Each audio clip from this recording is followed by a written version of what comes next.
Okay, so welcome everybody. Thank you so much for being here today. I've got a very special guest with us today. I'm Samaya from the Spirit Portal, and we've got a really lovely guest that I'm very happy to introduce to you today. Her name is Amanda Romanian. Amanda, thank you so much for being here with us today. Thank you so much. Oh, hi, Samaya. It's an absolute pleasure. Welcome to Sedona, the sunshine. It just came out, so that's a good sign. Fantastic, fantastic. So just to say a couple of things about Amanda Romania, I'm very, very happy to be interviewing Amanda. She's a friend, and she's somebody whose work I really respect. She has a lot of value to bring, and that's the reason I was hoping to do this interview today. So Amanda Romania is a futurist. She's an Akashic oracle and a soul artisan. So for the past decade, Amanda has worked with indigenous elders and shamans on ritual and sacred site energy. She holds a doctorate in metaphysics as well. And really, Amanda's sole mission is to support others on the spiritual journey towards ascension, to create a positive global imprint. So we're going to have a really interesting discussion about all that. Now, Amanda uses her gifts to teach individuals and groups to engage the heart's essence. And she teaches how universal energy can be understood and applied to everyday life. And I have to say, that's one of the reasons why I really also respect the work you do, Amanda, but particularly how you bring that information down and you communicate it to people, because you do really do very expansive work. You work in multiple dimensions through time and space, and I think it for some people can be a bit of a confusing space to work in, and you have this ability which I really respect, and I really see that evident in the work I've done with you, but also through the books that you've written. The way you communicate that information is very applicable. And I think this is the kind of stuff we need, actually, to have accessible information that can be applicable in our lives. So I'm very excited to be doing this and asking you some questions today, Amanda. So just to start, I know there's quite a lot of things to cover, and I know we'll flow with information as it's needed and as it comes up, as it feels relevant. I would love to hear from you a little bit more about what are the Akashic records, and then what your role as an Akashic oracle, and how did you find out that you had that ability to access the Akashic records? So I'd be very interested to know a bit more about that. Okay. I think, like a lot of people that I'm meeting at the moment, around the early 1990s, we were all searching for something more. We were questioning the ideals of spirituality. I was working in the northeast of England. I had my own retail stores, and I was beginning to take sacred journeys. I was beginning to open my doors to a flower making perfume essence weekend, or a Reiki healing weekend, or looking at astrology. And even though I was doing my day job, every weekend it was almost like I needed this thirst for knowledge. My soul just was craving it, and I really had no idea. And I started making journeys to a place called Glastonbury, which is in the southern part of England. And I would get in my car, I would go there, I would listen to the spiritual teachers, see the people doing their healings, their oracle card readings, and I was absolutely fascinated. This felt like home to me. Mm-hmm. It felt so good. And what I then decided to do was explore areas that I could work in. So I started with flower essence, I started with angels, I started reading cards, but nothing seemed to be what it needed to be for me. Yeah. I was even with Doreen Virtue doing angels, because I thought I was going to be someone that communicated with angels. But when I look back over that 10 years, because we don't have guidance counsellors to say, oh yes, you're doing a degree in business, so you need to do these steps. I was doing my degree in metaphysics, even though I didn't realize it. And it was when I was taking these journeys to Egypt, and we would have up to, say, 35 people, and they would be having past life remembrance in the temples. And what I found was that I was having that remembrance as well. Now, at first I just thought that's my third eye activating, that's my clairvoyant sight working, and I'm there in that past life with them.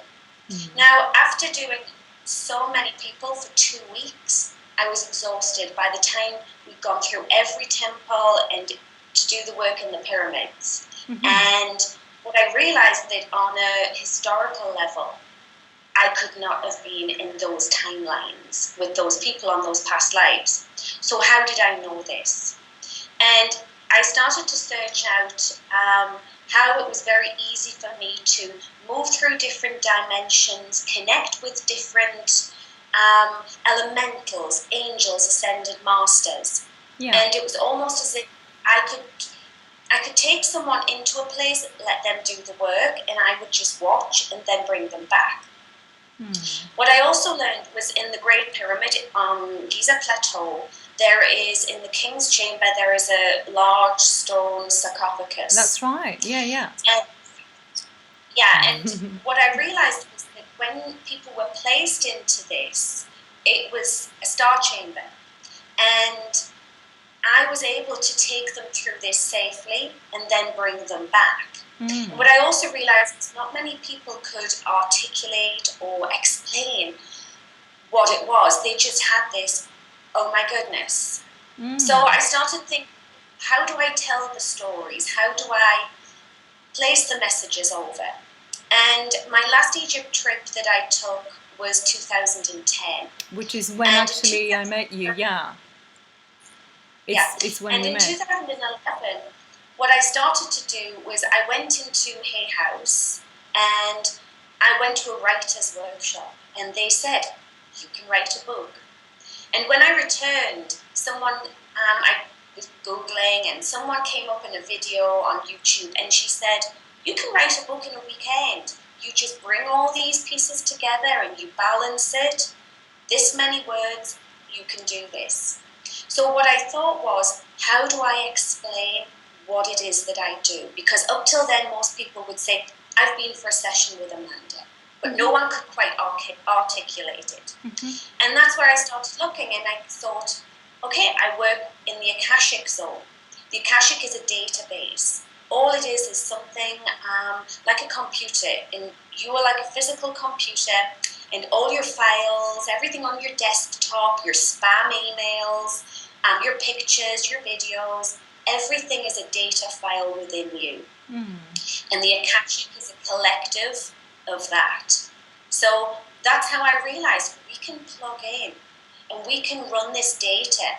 And it's not that we can necessarily change the data, but we can change our relationship with it. And we can put positive affirmations in. So when I was looking at all of the work of people doing the law of attraction, the law of manifestation, when the book The Secret came out, what I realized was that people were reprogramming their Akashic record. They were reprogramming their database of all their information. And what I decided to do was write about it, teach about it, talk about it. Because a lot of people will say to me, especially when my books came out and we were looking at different translation rights, it was the Germans that were straight. They really understood that structured system. And what I found was that my simple method worked. It took the illusion and the veils away from the Akashic because it always seemed an untouchable that was over there. And I really feel that we have access to it. Fantastic. So what would you say, what takes place on an Akashic journey? So if somebody was to do a session with you, and I know it can be very varied from person to person, I know I've had a few sessions with you and they've all varied significantly, but what would you say are some of the common threads or something that a person could expect from an Akashic journey?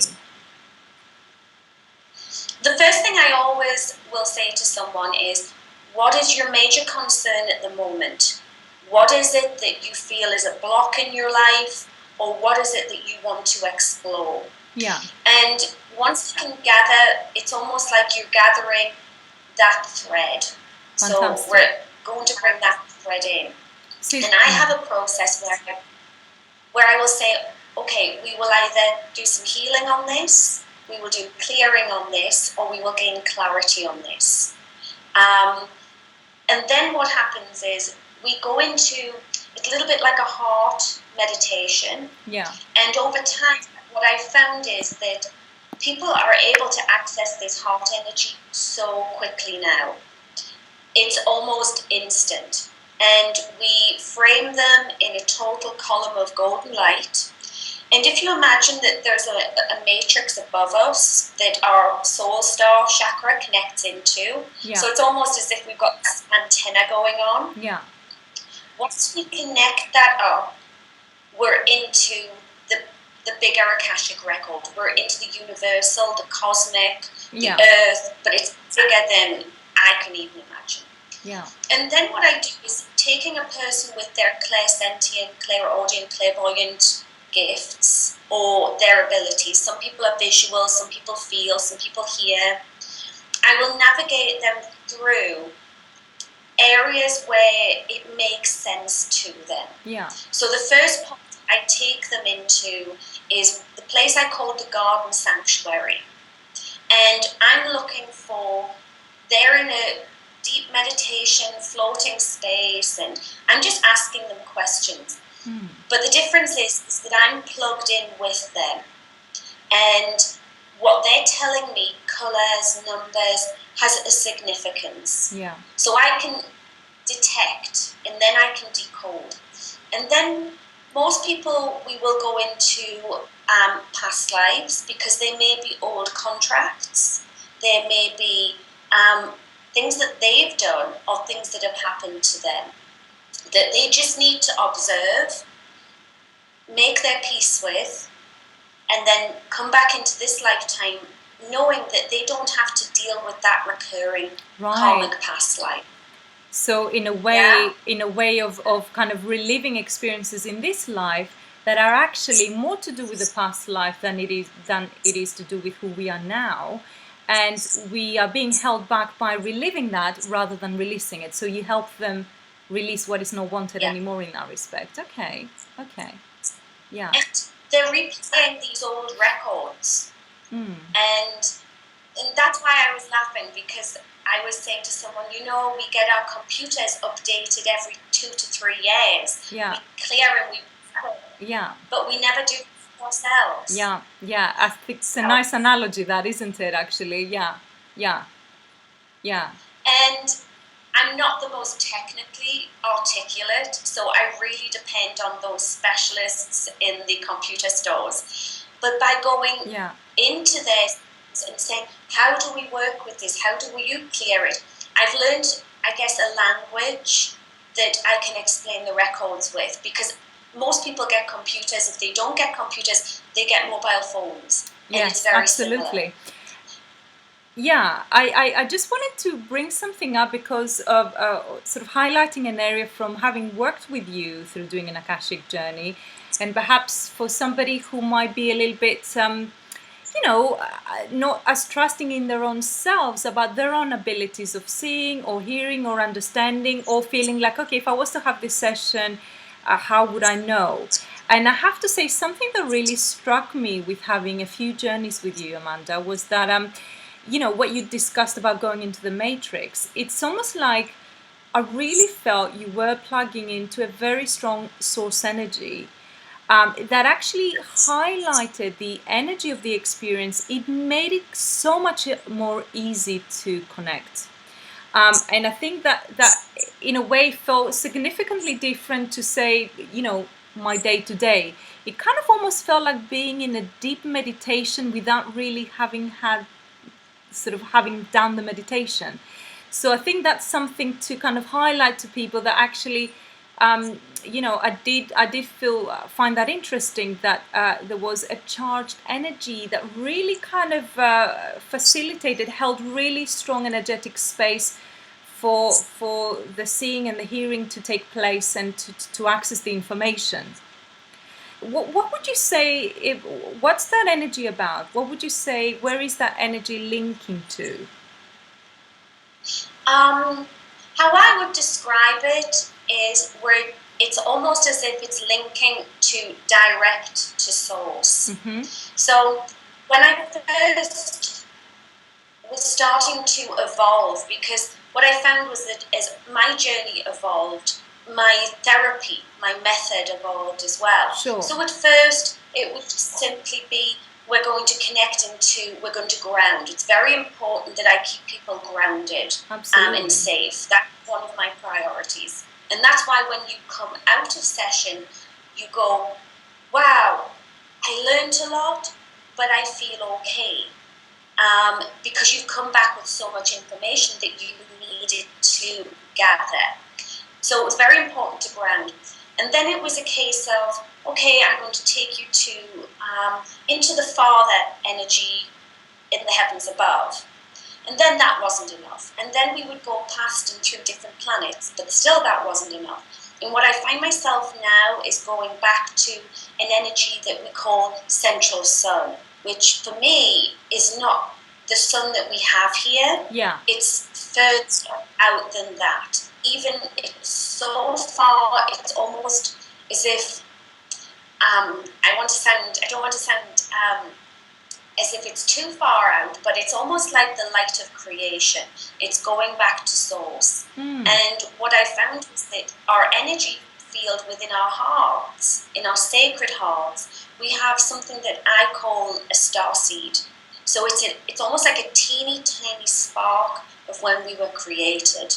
So by connecting you back to creation, you're tapped into everything and anything that you've ever connected with. So could that also, could that also, with the starseed energy that you're talking about, can that link us to, all those experiences we had, perhaps, of past reincarnations in star systems, and even perhaps, and does it what kind of dimensions are we talking about here? Are we looking at just up to 5, 6, 7 dimension, or in terms of galaxies, and sort of how big is this thing, if you like? What I have found is, and this is what is so remarkable about this work, is that certain amounts of groups of clients will show up at certain times. Oh, wow. So at first, a lot of my clients were past lives, and the majority in Egypt were past lives that we would recover.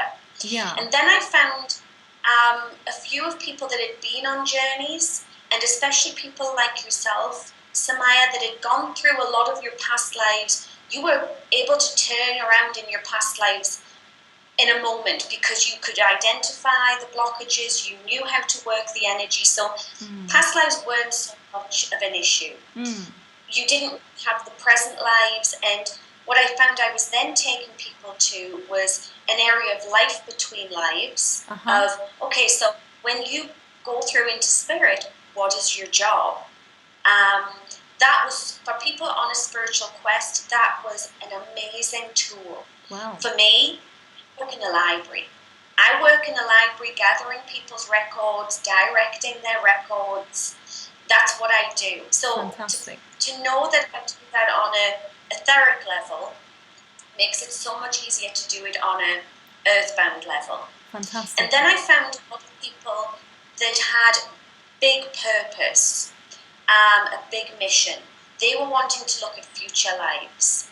So they were wanting to look at their future life now, but they were also wanting to look at their future lives of, say, their children or their next incarnation. And what that inspired them to do was really get behind their message, their book, their inspiration in this lifetime. Wow. So they were reprogrammed for the next. Fantastic. As where people is entirely where they're supposed to go with their guides. And the way I describe that is, imagine an amazing hotel with ultimate floors, The elevator will go as high as you need it to go. With one floor can be the angelic realm, one's the elementals, one's the masters, one is the cosmics, the different galaxies, the different star races. So if you wanted to go to Sirius or to the Palladians, or you wanted to connect with some of the different commands that are helping on that cosmic level. Yes, yeah. Each floor is different.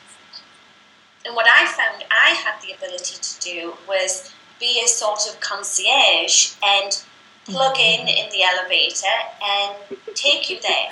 I love that. I just space, yeah.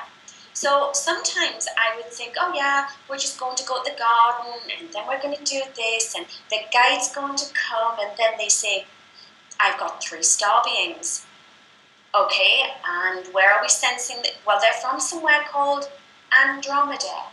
Where's that? And okay, we're off to the Andromeda galaxies. And you never know. It's always very much client-led. Yeah.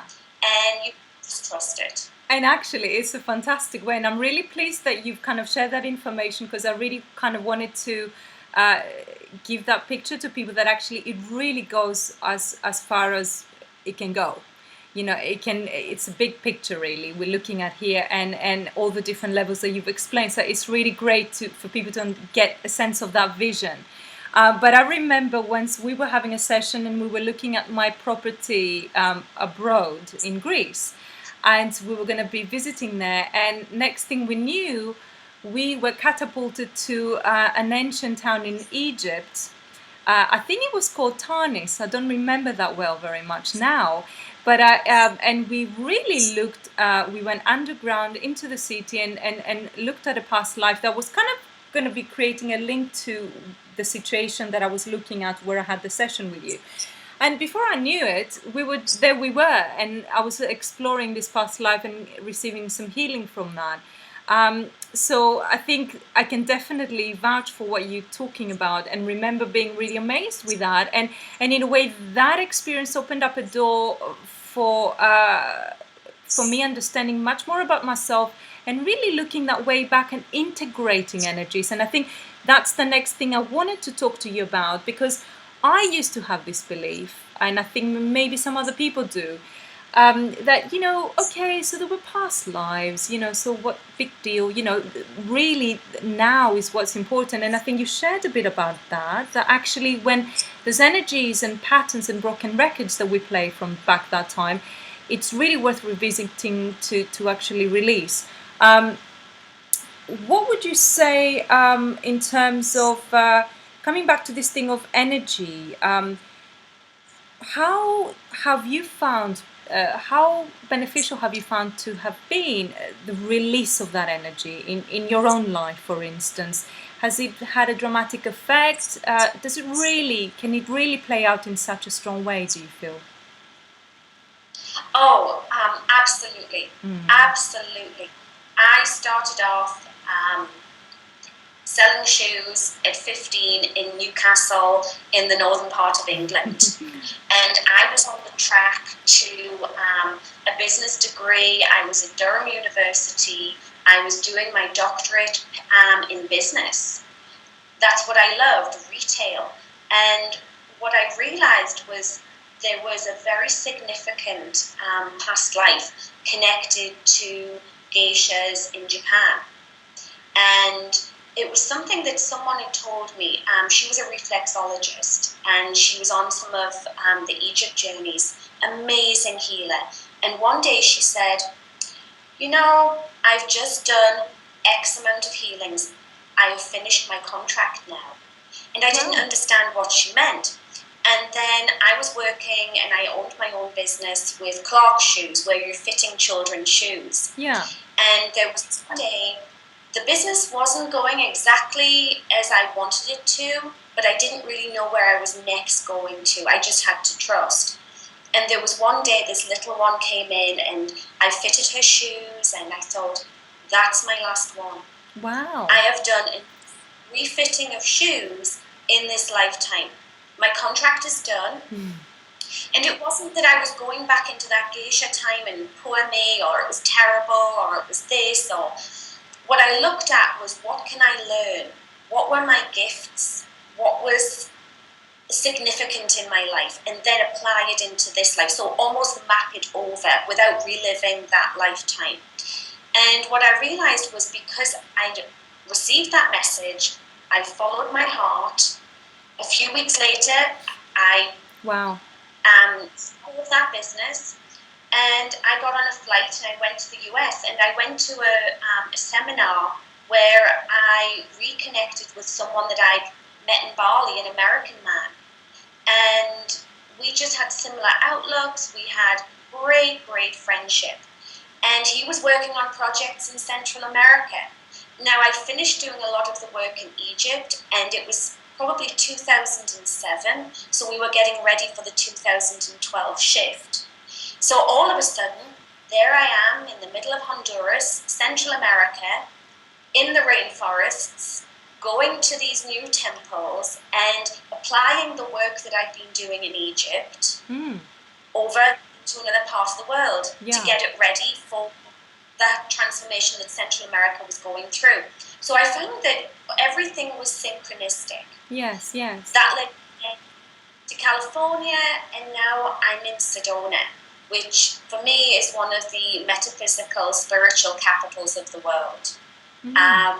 So it's very much, even though I have done psychic and clairvoyant readings and I go into my records, sometimes I knew what I was meant to do. I knew my purpose. But because I trusted the universe to deliver it in a way that suited and served, now I have my studio, I have my office, I have my clients, I'm teaching.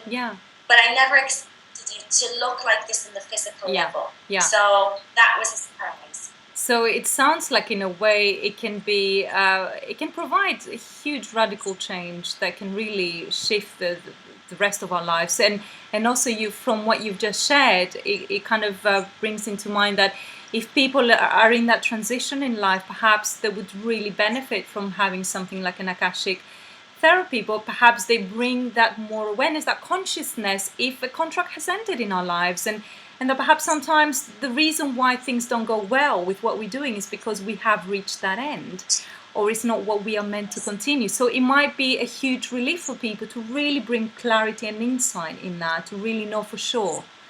So it's a fantastic gift, from the sounds of it, to be able to offer with Akashic therapy. And I'm really interested in talking a little bit more about the sort of ET technologies that you work through, accessing those journeys, and also, you worked in all the sacred sites. I'd be interested to know a little bit more about some of the shamans that you've worked with and that you've got to know, and that, the expansion that you've had from that. What have been some of the key experiences that have really been catalysts in your awakening, would you say, through your journeys, either physical or astral journeys?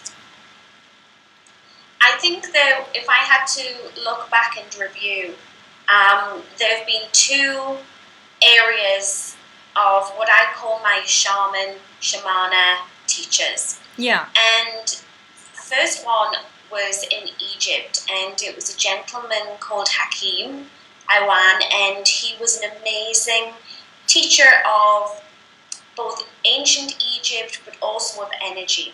He lived with his family just at the base of the Sphinx, so every day he would look out and he would see the pyramids. And we would take a journey, and by that time he was a very old gentleman, and he'd wear his long robe with his staff, and we would go to the temples, and we would just walk across the sand. And in a group, people are hungry for information, and people would be asking questions, and he just wouldn't be answering.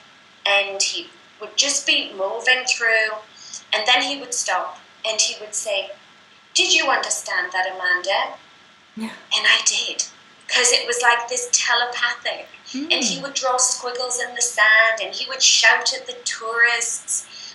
But And I remember just before he passed, I was working in Glastonbury, and he called the place where I was staying. And it was just so wonderful to hear his voice. And what's interesting is now, when I hear his voice and I hear that dialect, I know it's him. I know he's still with me as a guide that's present, always there. And I also am reminded about one of the early experiences that I had when I really was, how I would describe as very green. I had no knowledge of indigenous elders, what they stood for, who they were. And it was way back, I think it was 2004. And a girlfriend of mine, she'd invited me to come on a sacred journey to California. She had a big retreat space in Wales, very amazing energy place called Buckland Hall. And she was going with an article petition to give to these sacred grandmothers, as she called them, for blessings for the land. And would I like to come with her? This seemed fun. It was 7 days in California. I'd never been. So I went over, and as I got to the airport, she called me to say she couldn't come. So there I'm thinking, that's interesting, yeah.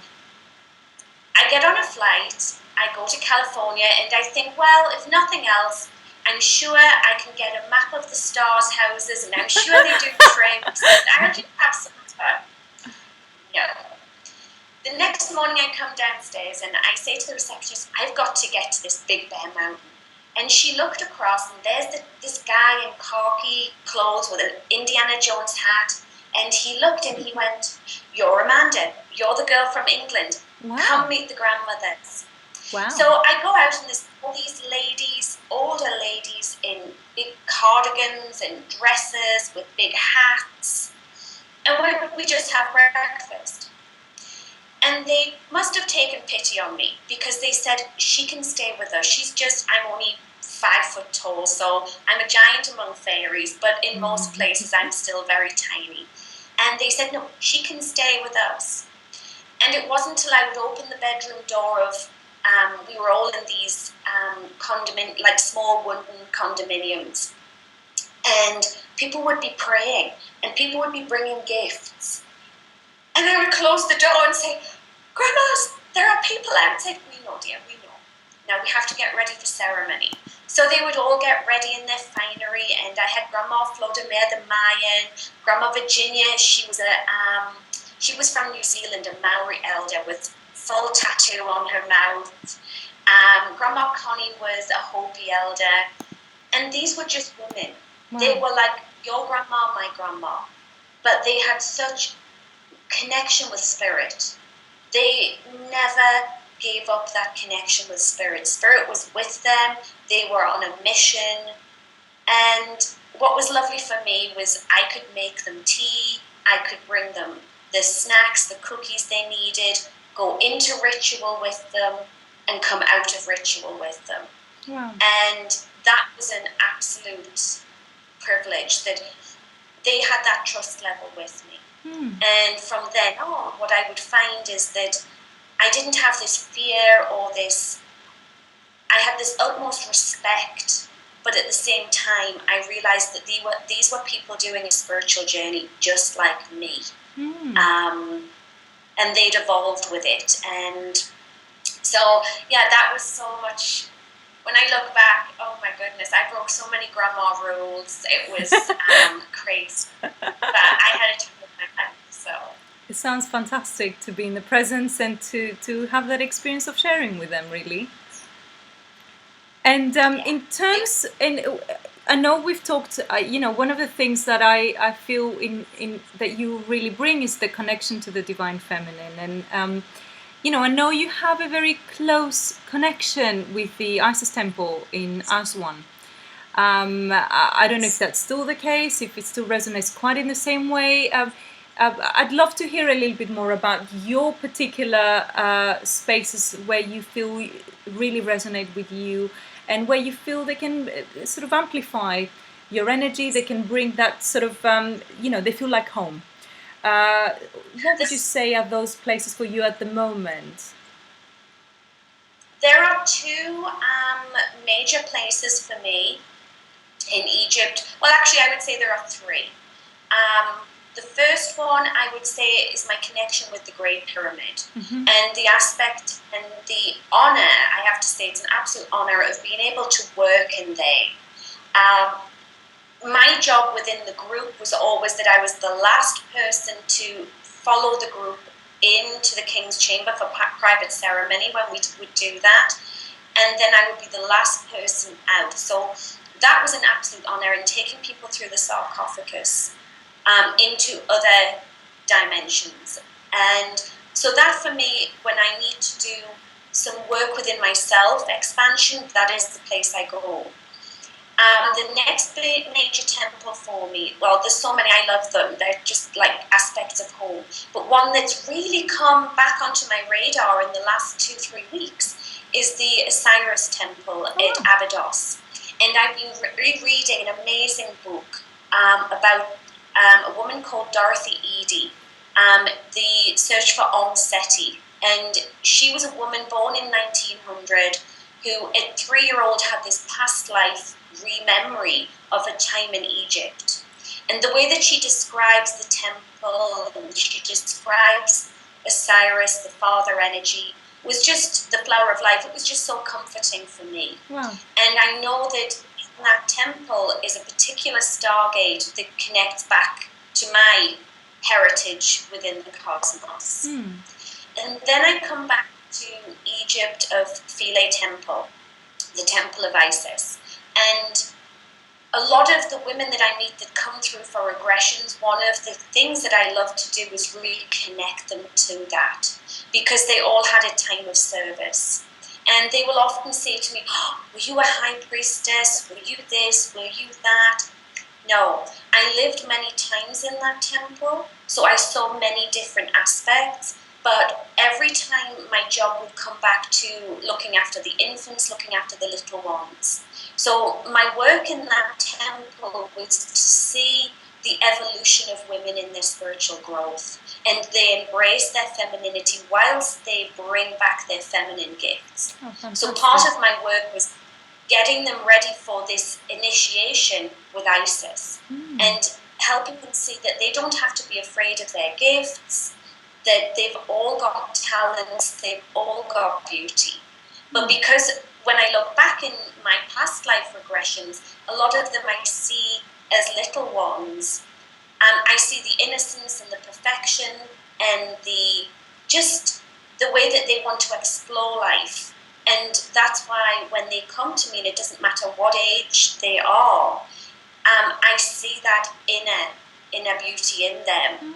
And we don't necessarily need to go into their journey of this lifetime. It's a case of we're connecting you back so that you can bring that playfulness, you can bring that reverence, that Isis energy back. So that's special that I like to do. It sounds really lovely, and I'm just thinking a little bit about the connection you said with the little ones. And did you earlier say at the beginning of our call about when you worked with shoes that you also worked with kids' shoes? Was that right? So isn't it interesting? Yes. That's a really interesting connection, isn't it? Definitely. And I think the fact that when you're serving in these shops, if you're going through town, if you're going through a John Lewis or you're going through a Clark shop, and you look through in the window, you will see women, as I would do, on their knees, on the floor, serving these little ones in the chairs, taking buckles off, so tying bows, lifting them down. And what I found was that mothers, families, fathers, they would trust me to do that. And that was an absolute honour. And therefore that program has played through my life. Yeah. So I think exactly what you just said, knowing that I've done that in a past life makes sense to do in this life. Yeah. And it's kind of created that it's opened up the door for that trust to happen and for something to flow really easily as well. Which actually I think links very nice to our next question. Something a little bit around the whole aspect of activation, which again, encouraging people to think around accessing those points energetic points that help them activate within themselves, their gifts, their insight, their understanding, and really bringing that wisdom back. And I know, obviously, one way to do this, to access a physical place, is by doing that astrally through something like an Akashic session. I'd love to hear a bit more about that aspect, so that people feel encouraged to look at activation and how that plays out then on the sort of larger global blueprint, people getting activated, and what that does for the planet. Because I think it's really nice to kind of plug it back into the collective, the universal consciousness, and the collective consciousness. So what's really the importance of really activating our potential and our soul gifts, if you like? Okay. One of the things that I am passionate about is the evolution of our souls. Yeah. And the evolution of our souls really complements our ascension programming. And one thing that I've realized is that we've currently been Homo sapien, and with that level of consciousness. Now we're moving, especially with the new children that are being born, we're moving into this Homo luminous. So we're going Homo sapien to Homo luminous.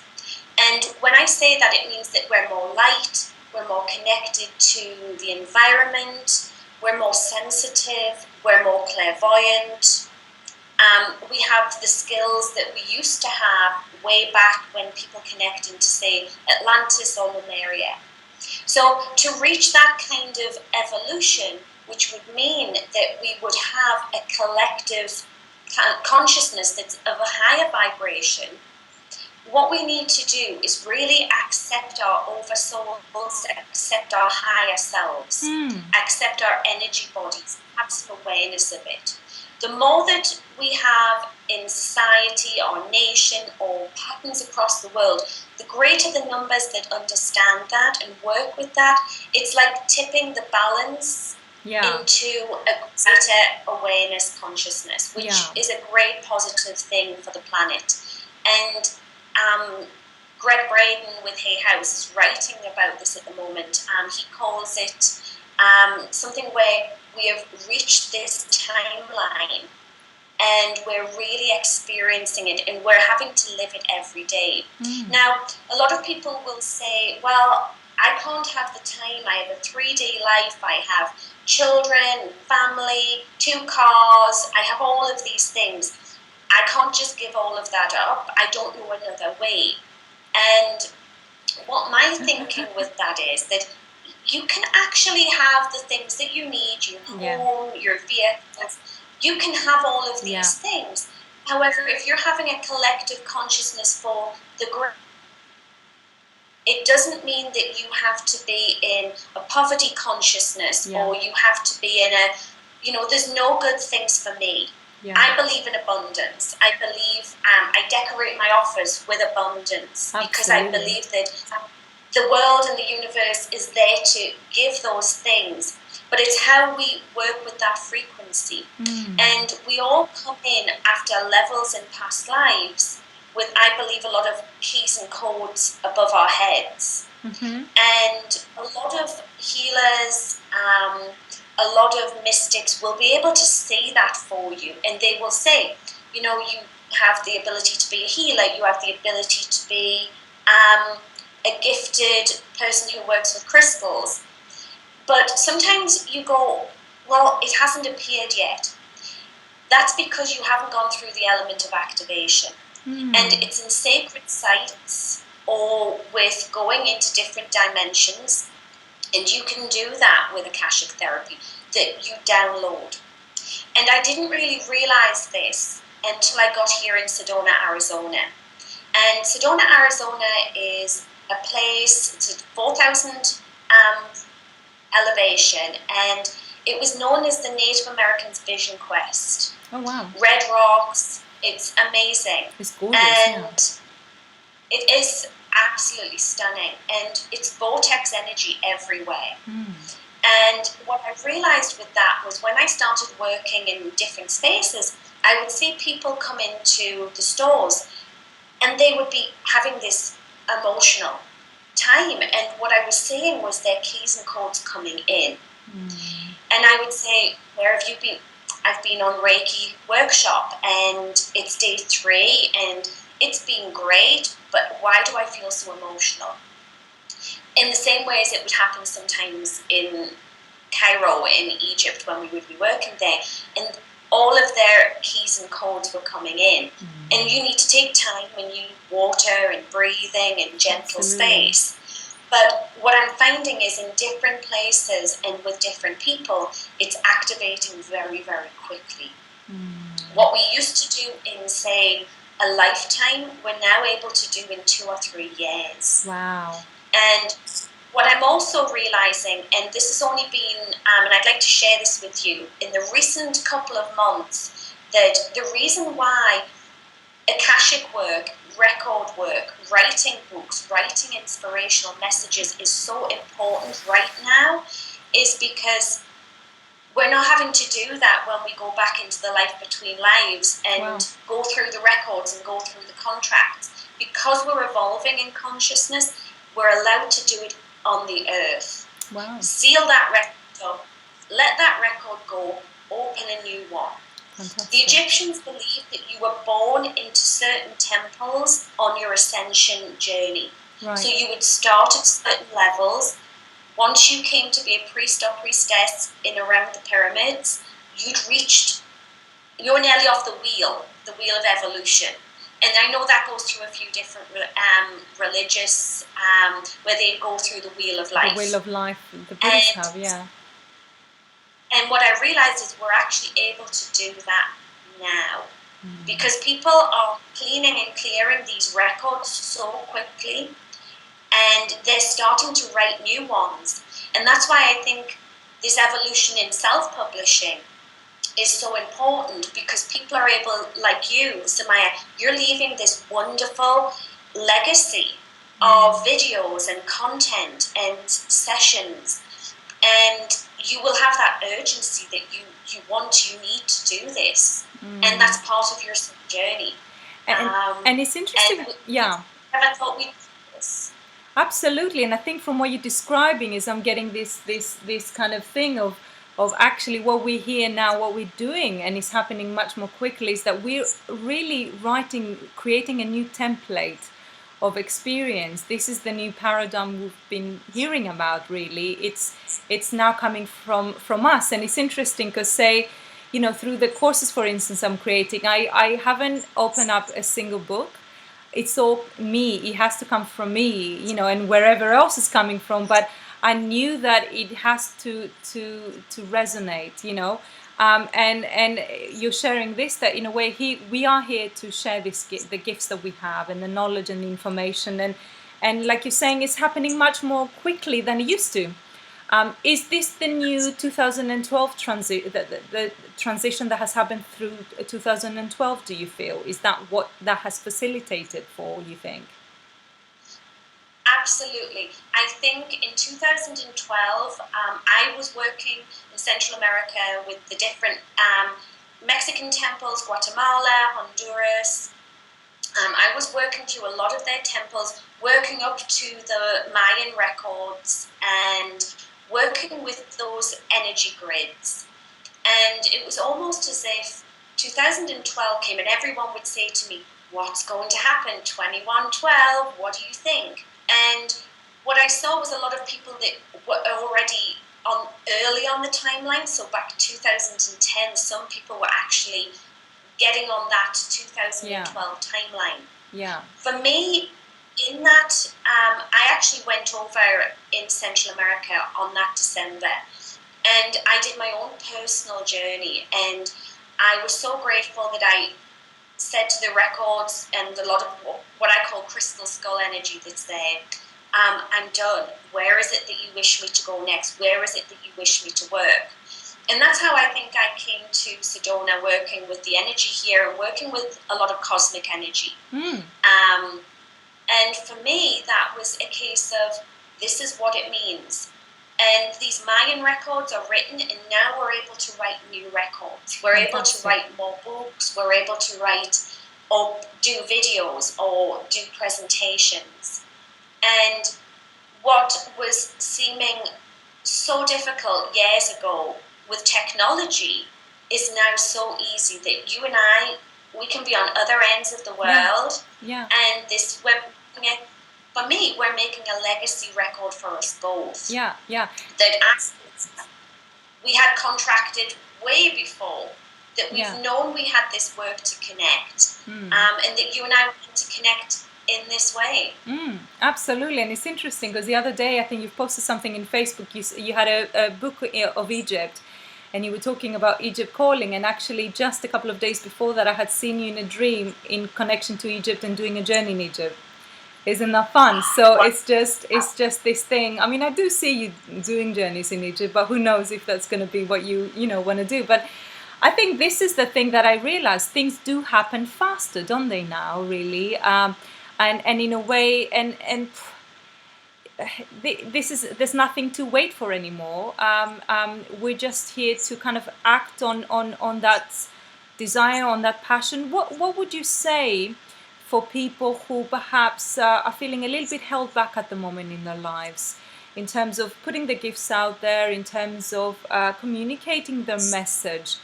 What would you say as a motivation for that at the moment?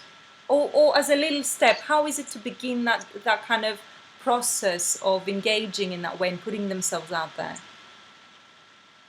I think for me, one of the greatest things for me was that I had two aspects that I had to balance in my life. I had my daughter to take care of. I had my normal life. I was raising her myself, and having to think about I guess jobs, earning money, Absolutely. living in that normal 3D reality. Yeah. And then it was a case of always wanting to learn. So what could I read? What could I watch? Just by bringing more of that energy in, activating more of that energy.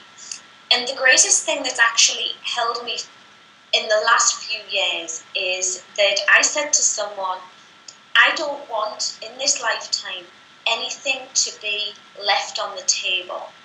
And what I mean by that is that I believe we all come with our gifts. And some of our gifts are maybe in accountancy or nursing or driving people to school every day. We all have different gifts. We come to the table and as a collective consciousness, we put those on the table. And then we decide what it is that we want to do. And what I wanted to do was make sure that I put as many of my gifts on the table and that as many of the jobs that I could do for spirit or to help people or to help with my work, I wanted to have take from my to-do list into my to-done list, as I call it. So what I found was that I really wanted to leave these messages and I really wanted to leave these imprints. So that led to me writing a book. Now, writing a book and then being proactive with it, because not many people make a bestseller straight away or create a big advance. That's why I took mine to foreign rights. And what I found was I made all my money back. So I was doing what I needed to do, but I was also being proactive in a commercial way.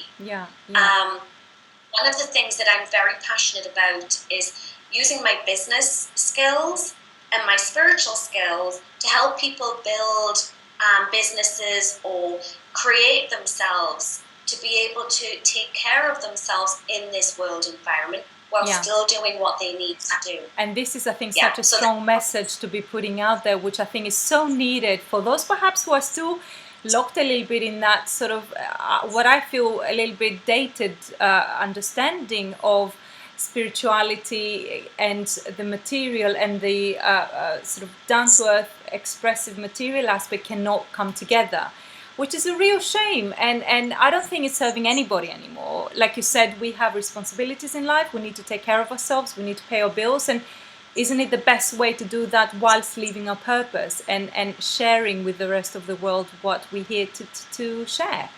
So it's something you do through your work, right? You can hold space for people and facilitate that integration of sort of their business lives, the personal lives, but really help them bring out their gifts as well, right? Absolutely. Fantastic. Because there was a reason why you took that qualification in accountancy. There's a reason why you were taught how to do that therapy or to take that job on at 16. I look back at my job. I started working part-time when I was 17. And I look back at, well, why did I choose that job and what skills did I learn? Yeah. And then I tried to bring that skill and that learning, that retailing back into the work that I do and create beautiful products that really add value to people's lives. And I know that sounds a strange commercial thing. However, it's almost as if we have to embed all of these things in these gifts. Absolutely. Absolutely. I think it's really important, isn't it? And for people to know that they're to be accessed and be enjoyed. And otherwise, how will people know that you're offering them unless they're kind of packaged in a way or sort of put out there? I'm just aware of the time. I've been really finding this really interesting, and I'm so pleased to have had that chat with you. And I'm just aware that I would love people to know how they can get in touch. I know you've got a website, and I think you've got a newsletter as well. So what's your website again, please? So if you want to reach me, there are a number of ways. Fantastic. The first way is to email me. It's very simple. Amanda@amandaromania.com. Wonderful. The website is www.amandaromania.com. You can find me on Facebook, and I have also my Facebook fan page, which is my author page, and that's simply Amanda Romania. Brilliant. If you wish to get any of my books, yes, again, it's www.amazon.com. You just type my name in, and there you'll see me. Brilliant. So you can find out a bit about my work and connect with me. I love connecting with people. I love it when their questions come through, because that stretches me. It gives me something more I can teach about or help connect with. And it's great because actually what you're saying with the questions, you're obviously got a well of information and wisdom there to share. And I think it's fantastic for people to be able to reach out and initiate any questions to get any insight on anything they wish. And there's a newsletter as well you have on your website, because I know I receive your newsletter, right? And can you tell us the titles of your books as well, Amanda? Yeah, I have 4 books that I've placed out there. The initial one was Akashic Therapy, and that's the basic how-to gifts, all the aspects of connecting into the Akashic, and there's a small journey to Egypt. The next one was 25 instant ways to raise your spiritual vibration. So it's my 25 key things that I go to when I'm feeling a little bit unbalanced or I'm trying to explain what it is that I do. It's a simple how-to. The next one is a novel that I wrote, which is Chasing Karma in High Heels. And it's a little bit like a New York novel about women and how they embrace their clairvoyance while juggling with men, soulmates, liaisons. Fantastic. And my most recent one is Akashic Cosmic Connections, and that's about how to connect with your starseed energy. Brilliant. And that's my latest. Brilliant. I'd love to get that actually, but sounds really fantastic. And in Amazon, people can purchase your books if they wish to. I feel so grateful to have had this chat with you today. It's really, really gorgeous to connect with you. I feel there's just so much wisdom coming through and a real genuine connection, both in terms of in your heart and soul connection to offer your gifts, but also with source energy. And I feel we're very blessed to have you.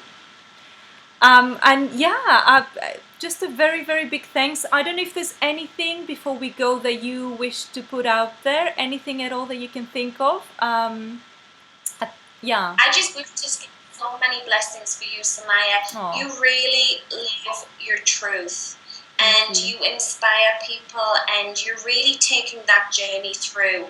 And, you know, I really honour that, salute that, and celebrate that. And I honour you as the teacher that you are. Thank you. So, yes, things back to you in England. Oh, and I hope we'll see each other soon. Absolutely. On whatever level that is. Absolutely. That would be wonderful. Thank you so much, and I hope you enjoy the rest of your day. And thank you all for watching us.